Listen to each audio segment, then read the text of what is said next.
उसकी करुणा, उसकी कृपा, उसकी दया, उसकी भलाई, उसकी अच्छाई वो हमेशा हर दिन आपके जीवन पर बरसाना चाहता है, और वो भी नए तौर पर। आपकी समस्या छोटी है, आपकी समस्या बड़ी है, आपकी बीमारी छोटी है, आपकी बीमारी बड़ी है, आप उन सभी चीजों को लेकर प्रभु के पास लेकर जा सकते हैं।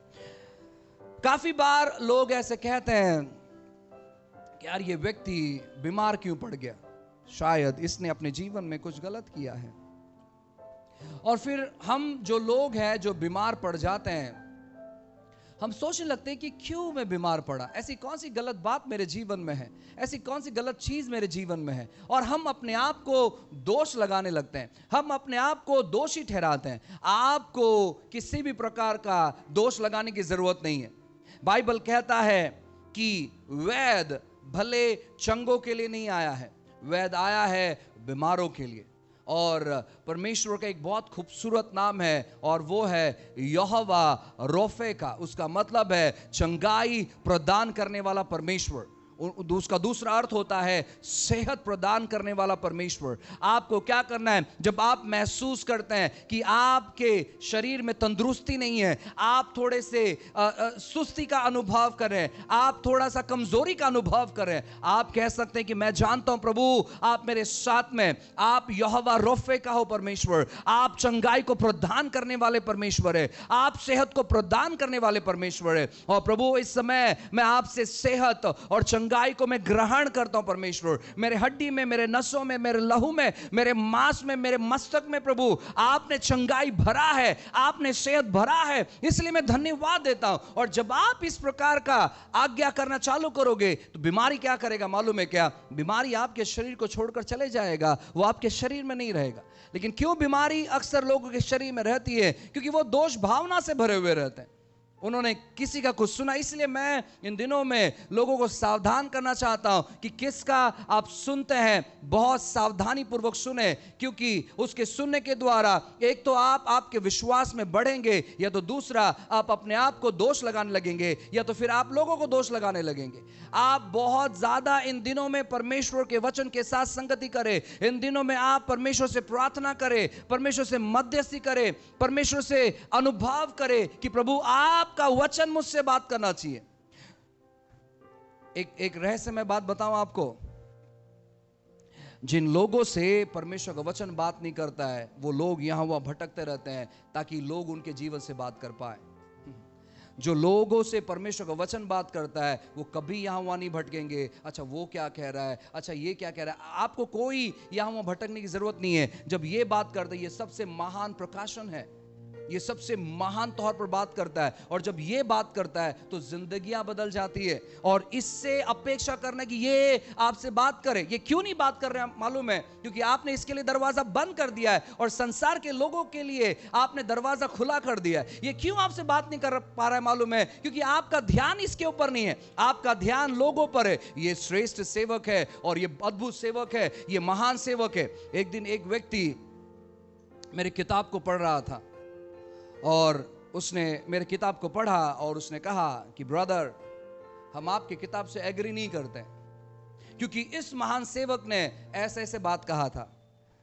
मैंने कहा ये किताब मैंने आपको जबरदस्ती नहीं दिया है, आपने ये किताब खरीदा है, आप एग्री करो, आप एग्री करो, उसे मैं कुछ नहीं कर सकता हूं, मुझे आपसे कुछ लेना देना नहीं है। परमेश्वर ने जो मुझसे बात किया मैंने वहां पर लिखा है, और मैंने वहां पर लिखा था अलौकिक चंगाई के बारे में, प्रभु भोज के बारे में, कि आप प्रभु भोज लेकर कैसे अपने आप को सेहतमंद दे सकते हैं। वो कहते हैं नहीं ब्रदर, प्रभु भोज देने के लिए याजक होना चाहिए, और वो बहुत पवित्र विधि है, वो ऐसा है, वैसा है, वो ये है, वो है। मैंने कहा आप वो सब चीज करें, मुझे कोई प्रॉब्लम नहीं है। उसने कहा नहीं, आपने तो लिखा है यहां पर उसके पहले अध्याय में, अगर जो प्रभु भोज लेना चाहता है उसको 3 दिन का उपवास करना पड़ेगा, उसको ऐसा करना पड़ेगा। मैंने कहा आपने उसे गलत पढ़ा है। वो मेरे किताब में मैंने दूसरों का उदाहरण लिया है कि लोग ऐसे कहते हैं, वो कहते हैं कि नहीं हम भी तो ऐसे ही कर रहे हैं, सालों से हम यही चीज कर रहे हैं। मैंने कहा वो तुम्हारा परंपरा और ट्रेडिशन है, बाइबल उसके बारे में बिल्कुल भी ऐसे बात नहीं करता है। बाइबल बात करता है जब भी कभी तुम इकट्ठे होते हो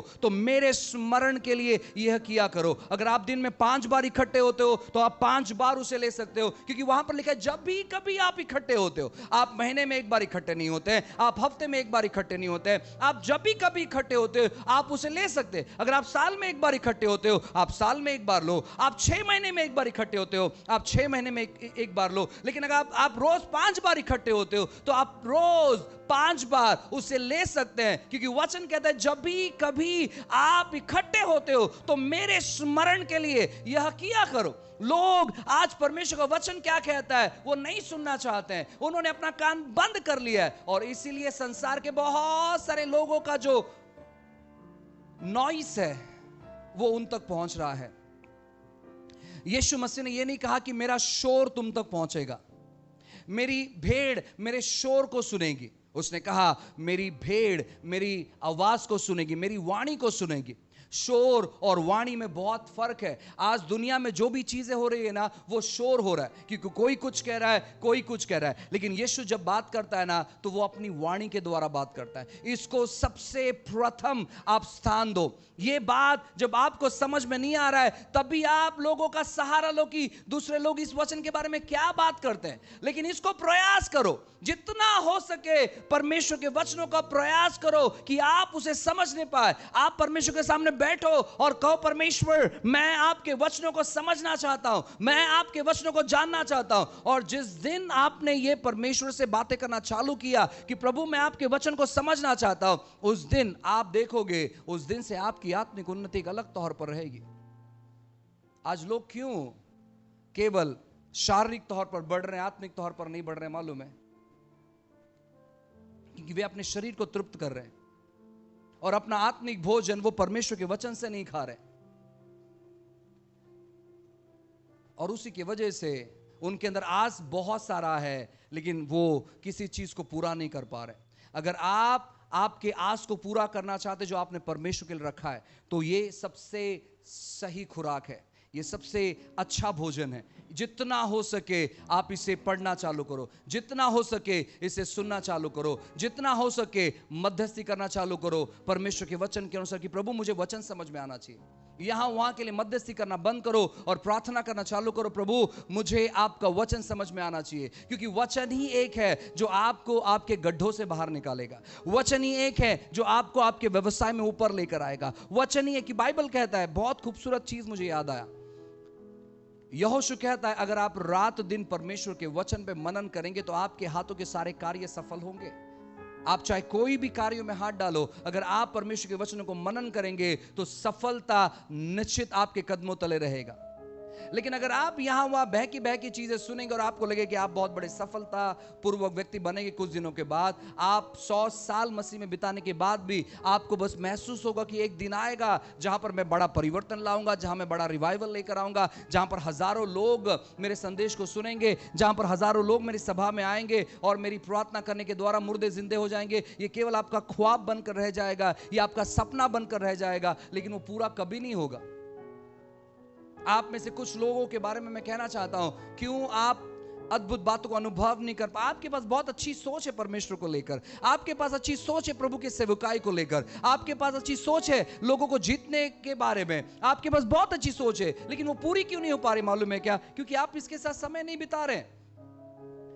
इम्पॉसिबल है, असंभव है कि जो व्यक्ति ने इसके साथ समय बिताया और परमेश्वर ने इसको ऊपर नहीं उठाया, ऐसे कभी नहीं हुआ है। जो भी व्यक्ति ने परमेश्वर के वचनों के साथ समय बिताया, परमेश्वर ने सबके सामने उन लोगों को ऊपर उठाया।